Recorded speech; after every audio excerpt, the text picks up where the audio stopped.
Hi everyone, Agnes here. Now, how I manifested the impossible even with doubt. That video seems to have resonated with many of you, so I thought I would do a part 2 for you and go into a bit more depth about my own story. And what I'm going to do is part 1 of this video, I'm going to go into the explanation of what was not working, and then I'm going to tell you how I focus my way out of each section. Okay, so I'm going to talk about the health, the work, the money, the love, the specific person. So I had back then fear and anxiety and my doubt of being inadequate and not skilled or confident enough.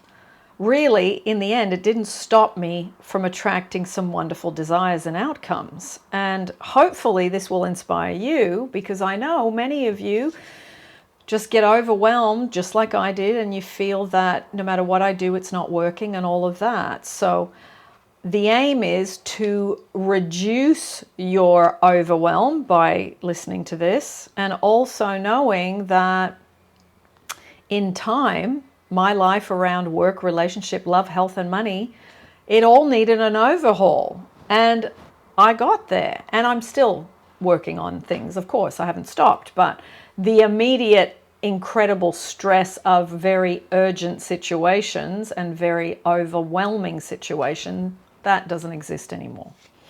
So at that time, visualization, meditation, affirming, it was stressing me out because there were so many things I wanted and needed. Every single area needed help, every single area. I was really anxious about the future, and I was thinking, you really are stupid. And for thinking, firstly, that little old you could use LOA and Neville, etc., to get some fully hatched manifestations. So I had to go through that, feeling not sure of myself, feeling that I don't know how this is going to work, I don't know if I'm wasting my time, all those things that you say to me, I was feeling at that time. So the turning point really, I think, was letting go of being an action figure out there on the outside and learning to work more internally. I was listening to Abraham Hicks a lot in those days. I found listening to Esther was probably the easiest way to go from feeling really low to high. And it was like she would just winch me out of my state of being at that time. Okay, so, I mean, she's got an amazing body of work, Esther, and there are so many videos. You can just put Abraham Hicks love, Abraham Hicks health, whatever it is that you're struggling with, and you can look at those videos. Now, what I did consistently for each topic. So I've broken these down. Work. I really focused on I am free because I felt so suffocated. I am free was the total opposite of where I was. Mentally, emotionally, I was working 5-6 days a week, but I knew that after work I was free. I knew that on Saturday afternoon and Sunday I was free if I wasn't working rostered on for retail. So what I did was, and I was just thinking about this morning, I was in Sydney and I'd walk on the beach as best I could if it was, nearby for where I was staying at that time. And I would practice, I am free, I am free, I am free. And I would just feel, because I was free at that moment. I was trapped the other days, but I tried to, in those little moments where I was free, to really bump it up.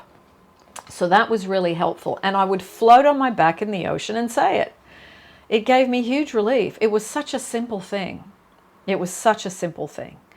So if you can, do that.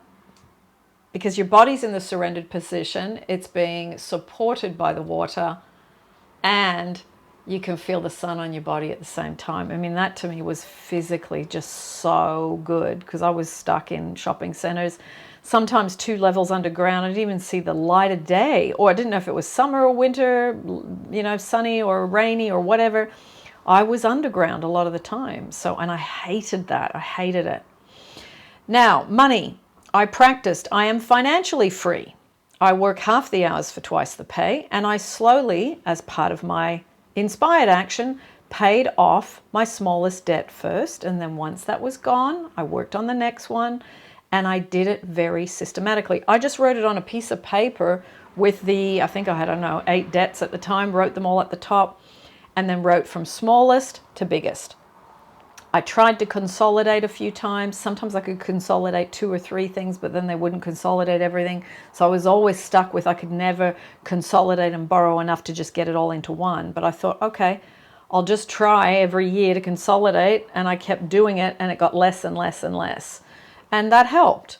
I was also going to Debtors Anonymous at this time, which is like Alcoholics Anonymous, but it is for money, okay? So, and they specifically talk about no debt, one day at a time, like they do with drinking. So I practiced that. And the only thing I would allow myself to go into debt for was a house or an apartment. And it was not even for a car.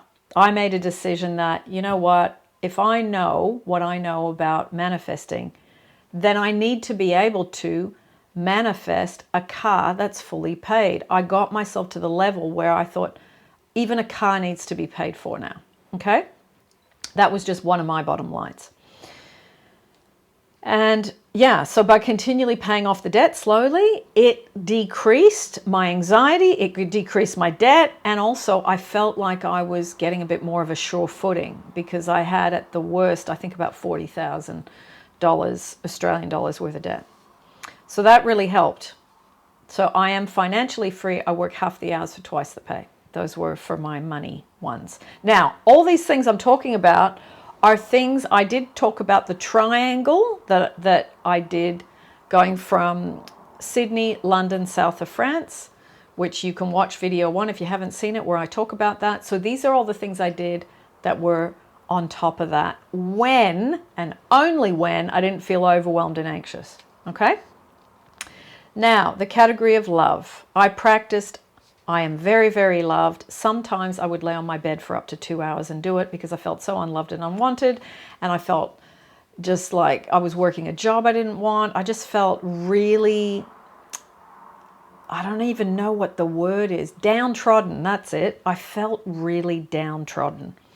So I had to get my I am loved, I am lovable, I am love, I am very, very loved. But I am very, very loved was the main one, okay? And sometimes laying on my bed in the cross position on my back, it took me that long to go from, say, a -2 out of 10 in feeling loved and wanted and secure and good enough to sometimes I could get myself to about a 7. In those days, a 7 was really good, okay? So, and as I did that, the man in my life stopped saying, "You're not for me." So it helped and it was connected. So, and then we started seeing each other more, as in, you know, I came over, I had 4 trips in 4 years to be with him. And no, 4 trips in 1 year to be with him, to spend time with him, to get to know him and to see if we were suited. And why was it me that did all the traveling? Everybody always asks that. Why didn't he come to Australia? Why did you do it all? Because he had a child and she was about 4 years old when we first met. And he was a good dad, and I am never going to criticize a man that looks after his kids, or a woman for that matter. People that really take care of their kids, that is a blessing. My mum did that for me, and I love that in other people. Now, next category, health. Really looking after my self-respect. I got more sleep. I actually started to cook properly instead of just buying bits of food here and there and just eating when I could, you know, all that business. Started planning things the night before for my job the next day, taking leftovers in, etc., which helped my money, it helped my health, and it helped my self-love. Now, at that time, I watched a lot, excuse me, of Abraham Hicks, and I also read The Law and the Promise, probably 100 times. 2 stories in particular. The story of the doctor and his wife, I will put that down below in the description for you. And also the story of the woman that just needed too many things. And by the time she visualized everything, she was anxious before she went to bed. So these two stories would ignite my, oh my goodness, I can do this. I can do this. It was like, I remember reading that book, and sometimes I'd wake up in the night, I'd go to the bathroom, come back, and then it'd be like, just this wave of, I've got debt, I can't move, I can't leave my job, I can't, I'm stuck, I'm trapped, all of that. So I would pick up this book and I'd read those two stories in particular in the night, and I'd get back to sleep. I'd get such a lift of relief. I would just drop off, and I slept like a baby till the morning. So it really, really helped. So as you can see from all of this, this is an inner transformation that created an external change in my circumstances, in my life, in all areas of my life. And I wanted to do a bit more on this because I know many of you, you might go, I'm a turtle, or I feel like I'm stupid, or I feel like I'm an idiot, or I feel like no matter what I do, I don't understand this stuff, or Neville, what the heck is he talking about? He speaks in all these words and it's cryptic and I get it, you know. And if that's the case, I think start with Florence Scovel Shinn. She was easier for me in the beginning, and I think Florence is a little bit more, her language seems to be easier for people in 2025. So don't worry if you're a little bit of a slower turtle. Don't worry, you know, if you just are, you know, playing snakes and ladders. You go up, you go down, you go up, you go down, and you feel like nothing's really improving. Don't worry. Just say to yourself, I'm on my journey. I'm doing the best I can, and have self-compassion. I think that would have helped me in those days. I didn't have too much of it because I was like, you're an idiot. You should be further ahead. Why don't you have this? You know, and I, which really didn't help anything. It helped me to feel worse. So remember, a drop of water in the bucket eventually fills the bucket, you know, and I'm 30 years down the track, and I can tell you that every single area has improved. All of those areas I just read out, all of them. And it can be like that for you. It can. And I know you lose hope. I know you get stressed. I know you get anxious. I know you struggle with feeling really unloved and unwanted, and panic about the future around money and job, and what if I can't do what I love to do or what I want to do, you know. But all of that is if you just do a little bit. And when you can't do anything, just go, I'm going to go to the beach. I'm going to go into a beautiful park, and I'm going to let all this go, okay? It really, really helps. Now, before I go, I just want to welcome one new member because I want to do a little shout out, and that is part of what I said I would do for all the members. Geraldine, Bold, Addo, Dag Nasol, you are the latest member at the organic nuts level. So welcome, and I will be doing members videos for you if you are in, no, sorry, rewind, you're at the level that does not get the videos, but that's okay. You will get other things, and you can join and up level if you want at a later date. Lots of love, everyone. I will see you in another video. If you've watched these videos, if there's any videos that I do, and you go, I really want to hear more about that part of your story, the mechanics of that part of what went on, because I've got all this stuff in my head, and sometimes I forget what I know, what you guys want to know. So ask, put it in the thread down below and ask, and then I will pull out specifics about each of those areas.